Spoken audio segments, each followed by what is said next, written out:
ஒரு அழகான ஆலமரத்தின் அடியில் ரோஜா, லட்டு, பட்டு மற்றும் தாமரை தரையில் கோடு கிழித்து விளையாடிக் கொண்டிருக்கிறார்கள்.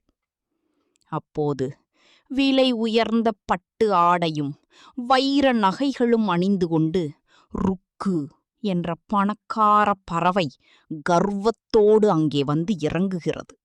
ஏ ருக்கு, என்ன இன்னைக்கு பக்கம் ஆளடையாளமே தெரியாத அளவுக்கு இவ்வளவு நகைகளோட வந்திருக்கே? வா, நாங்க இப்பதான் விளையாட்ட ஆரம்பிக்கிறோம், நீயும் வந்து எங்க கூட சேர்ந்துக்கோ. ஆமா ருக்கு, இன்னைக்கு காத்தால இருந்து வெயிலே இல்லாம நல்ல ஜாலியா இருக்கு. நாம எல்லாரும் பழையபடி பாண்டி விளையாடலாம். வா, வந்து உக்காரு. இவள பாரு பட்டு, இவ்ளோ பெரிய காஸ்ட்லி ட்ரெஸ் போட்டுட்டு வந்திருக்கா. இவ எப்படி நம்ம கூட தரையில உட்கார்ந்து விளையாடுவா? அவள பார்த்தாலே ஒரு பெரிய இளவரசி மாதிரி தெரியல. ருக்கு, நீ என்னதான் பணக்காரியா இருந்தாலும் நம்ம பழைய நட்பை மறக்க கூடாதுல. அந்த நகையெல்லாம் ஒரு ஓரமா வச்சுட்டு வா, நாம 5 பேரும் சேர்ந்து ஜாலியா பேசலாம். என்னது? நான் வந்து இந்த அழுக்கு தரையில உட்கார்ந்து விளையாடணுமா? என் கௌரவம் என்ன ஆகுறதுன்னு கொஞ்சம் கூட யோசிக்காம எப்படி கூப்பிடுறீங்க? இதுக்கெல்லாம் ஒரு தகுதி வேணும். விளையாட்டுல என்ன இருக்கு தகுதி வேண்டி கிடக்கு? சின்ன வயசுல நாம எல்லாரும் இந்த மண்ணுல தானே உருண்டு பெரண்டு விளையாடினோம். இப்போ காசு வந்ததும் அதெல்லாம் மறந்து போச்சா?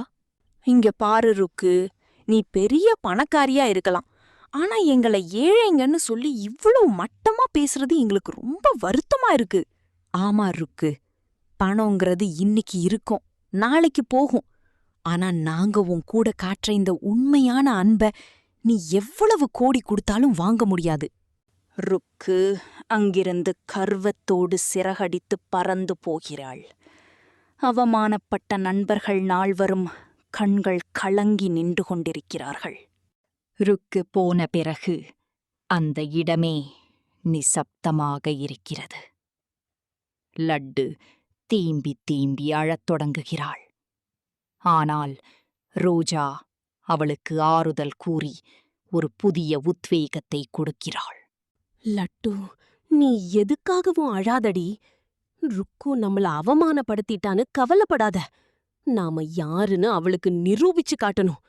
அவகிட்ட காசு இருக்கலாம், ஆனா நம்ம கிட்ட உழைப்பு இருக்கு. ஆமா லட்டு, ரோஜா சொல்றதுதான் சரி. அவகிட்ட இருக்கிற அந்த ஏசி ரூமை விட அவ கண்ணு வியர்க்கிற அளவுக்கு ஒரு அழகான மினியேச்சர் பிளே ஹவுஸ் நாம 4 பேரும் சேர்ந்து கட்டணும். ஆனா தாமரை, நாம எப்படி அவ்வளவு பெரிய வீட்டை கட்ட முடியும்? நம்மகிட்ட இருக்கிறது வெறும் சின்ன குச்சிகளும் காஞ்ச இலைகளும் தானே. அத வச்சு என்ன பண்ண முடியும்? ஏன் முடியாது லாட்டு? ஒரு சின்ன பறவை கூட தன் அலகாலேயே அழகான கூடு கட்டுறது இல்லையா? நாம 4 பேரும் ஒன்னா சேர்ந்தா ஒரு அரண்மனையையே உருவாக்கலாம். வாங்க, கிளம்பலாம். துக்கத்தை மறந்துவிட்டு 4 பறவைகளும் மிக உறுதியுடன் காட்டில் கட்டுமான பொருட்களை சேகரிக்க ஓடுகிறார்கள்.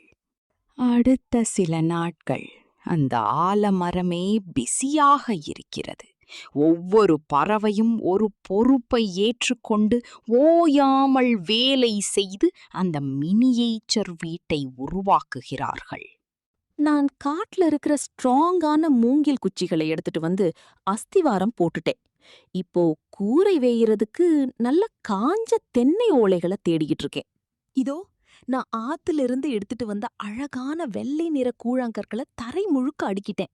இப்போ தரை பார்க்க பளிங்கு மாதிரி ஜொலிக்குது பாருங்களேன். ஜன்னல் ஓரத்துல வாசனைக்காக நான் காட்டு மல்லிகை பூக்களை தொங்க விடுறேன். அதிலிருந்து வர்ற வாசனை வீடே தூக்கும். அப்புறம் உள்ள உட்கார மென்மையான பஞ்சு மெத்தையும் ரெடி பண்ணிட்டேன். நான் களிமண்ணை நல்லா குழைச்சு சிமெண்ட் மாதிரி பூசிட்டேன். இப்போ நம்ம வீடு புயல் அடிச்சாலும் அசையாது, அந்த அளவுக்கு ஸ்ட்ராங்கா இருக்கு. பார்க்கவே ஒரு சொர்க்கம் மாதிரி இல்ல? 4 நண்பர்களின் உழைப்பில் ஒரு அற்புதமான விளையாட்டு வீடு அங்கே தயாராகி நிற்கிறது. அதே சமயம் ருக்கு தன் மாளிகையில் மிக ஆடம்பரமாக இருக்கிறாள். ஆனால் அவளைச் சுற்றி யாருமே இல்லாததால் அவள் மிகவும் தனிமையாக உணர்கிறாள். என்ன இது? என்கிட்ட இவ்வளவு பெரிய வீடு இருக்கு, ஏசி இருக்கு, விலையுயர்ந்த பொருட்கள் இருக்கு. ஆனா இதெல்லாம் அனுபவிக்க கூட ஒரு நண்பர் இல்லையே. வாழ்க்கை ரொம்ப போர் அடிக்குதே. ருக்கு, நீங்க இங்க தனியா இருக்கீங்க. ஆனா அந்த பறவைங்க அங்க ஒரு அழகான குட்டி வீட்டை கட்டிட்டு எவ்வளவு சந்தோஷமா பாட்டு பாடி விளையாடுறாங்க தெரியுமா? என்னது, அவங்க கிட்ட ஒரு காசு கூட இல்லையே. அப்புறம் எப்படி அவங்களால ஒரு வீடு கட்ட முடிஞ்சது? அதுவும் இல்லாம அவங்க எப்படி இவ்வளவு மகிழ்ச்சியா இருக்க முடியும்? ஏன்னா அவங்க கிட்ட இருக்கிறது ஒற்றுமை ருக்கு. அதுதான் உலகத்திலேயே பெரிய சொத்து. நீங்க அவங்கள அவமானப்படுத்தினது ரொம்ப தப்புன்னு இப்ப புரியுதா? ருக்குவின் மனதில் ஒரு மாற்றம் ஏற்படுகிறது. தன் தவறை நினைத்து அவள் உள்ளுக்குள் வருந்துகிறாள். பிளே ஹவுஸின் உள்ளே ரோஜாவும் லட்டுவும் மினியேச்சர் பாத்திரங்களை வைத்துச் சமைக்க பட்டும் தாமரையும் அதை அலங்காரம் செய்து கொண்டிருக்கிறார்கள். வாவ்! நம்ம வீட்டுக்குள்ள உட்கார்ந்தா எவ்வளவு குளு குளுன்னு இருக்கு பாருங்க. ருக்குவோட ஏசி ரூம் கூட இதுக்கு முன்னாடி தோத்து போகும். அந்த அளவுக்கு இயற்கை காத்து வருது. ஆமா ரோஜா, இப்ப பாரு, நான் இந்த மினியேச்சர் அடுப்புல சர்க்கரை பொங்கல் வச்சிருக்கேன். அதோட வாசனை பாரு, ஊரையே கூட்டுது. இன்னைக்கு நாம வயிறு முட்டை சாப்பிடலாம். தாமரை, அந்த பக்கம் இருக்கிற ஜன்னல்ல கொஞ்சம் சரி பண்ணு. அங்க ஒரு மயில் இறகு வச்சா இன்னும் பார்க்க பிரமாதமா இருக்கும். நம்ம பிளே ஹவுஸ் தான் இந்த காட்டுலயே பெஸ்ட். கண்டிப்பா பட்டு, நாம கஷ்டப்பட்டு உழைச்சதுக்கு இப்போ ஒரு நல்ல பலன் கிடைச்சிருக்கு. இப்போ இந்த வீட்டுக்குள்ள நாம 4 பேரும் நிம்மதியா விளையாடலாம். யாருடைய தயவும் நமக்கு தேவையில்ல. அவர்கள் சிரித்து பேசி விளையாடும் சத்தம் காடு முழுக்க பரவுகிறது. இதை தூரத்திலிருந்து ருக்கு வேடிக்கை பார்க்கிறாள். ருக்கு மெதுவாக அந்த வீட்டின் முன்னே வந்து நிற்கிறாள். அவளது முகம் வாடிப்போய் இருக்கிறது. நண்பர்களை பார்க்க அவளுக்கு தயக்கமாக இருக்கிறது. ஃப்ரெண்ட்ஸ், என்ன தயவு செஞ்சு மன்னிச்சுடுங்க. நான் காசு இருக்குன்னு கர்வத்துல உங்கள ரொம்ப காயப்படுத்திட்டேன்.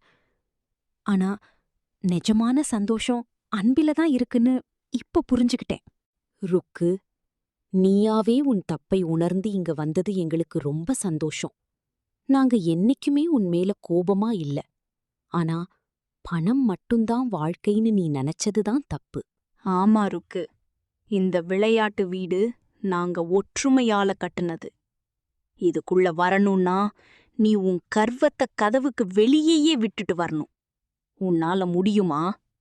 எங்களை ஏழைங்கன்னு ஒதுக்கி வைக்காம நம்ம பழைய நட்பை மதிச்சு எங்க கூட இந்த தரையில உட்கார்ந்து விளையாட உனக்கு சம்மதமா ருக்கு? ருக்கு கண்ணீரோடு தன் நகைகளை கழற்றி வைத்துவிட்டு தரையில் நண்பர்களுடன் அமர்கிறாள். இப்போது அந்த பிளே ஹவுஸ் உள்ளே 5 பறவைகளும் மிக நெருக்கமான நண்பர்களாக அமர்ந்திருக்கிறார்கள். ருக்கு இப்போது முன்னைவிட மிக மகிழ்ச்சியாக தெரிகிறாள். இன்னைக்கு நம்ம எல்லாரும் திரும்பவும் ஒன்னா சேர்ந்தாச்சு. ருக்கு, இனிமே நாம தான் பெஸ்ட் ஃப்ரெண்ட்ஸ். என்ன நடந்தாலும் நாம பிரிஞ்சு போக கூடாது, சரியா? ருக்கு, இந்த மினியேச்சர் தட்டுல நான் வச்ச பொங்கலை சாப்பிட்டு பாரு. நீ உன் பெரிய வீட்ல சாப்பிட்டதை விட இது ருசியா இருக்கும். ஏன்னா இதுல அன்பு கலந்திருக்கு. பாருங்களேன், ருக்கு நகையெல்லாம் இல்லாம எவ்வளவு அழகா இருக்கான்னு. இனிமே நாம 5 பேரும் சேர்ந்து இந்த மாதிரி நிறைய புது புது விஷயங்களை செய்யலாம். கண்டிப்பா ஃப்ரெண்ட்ஸ், நிஜமான செல்வம்ங்கிறது கையில இருக்கிற பணத்துல இல்ல, உங்கள மாதிரி நல்ல நண்பர்கள் கூட்டத்துல தான் இருக்குன்னு இப்போ நான் முழுசா தெரிஞ்சுக்கிட்டேன்.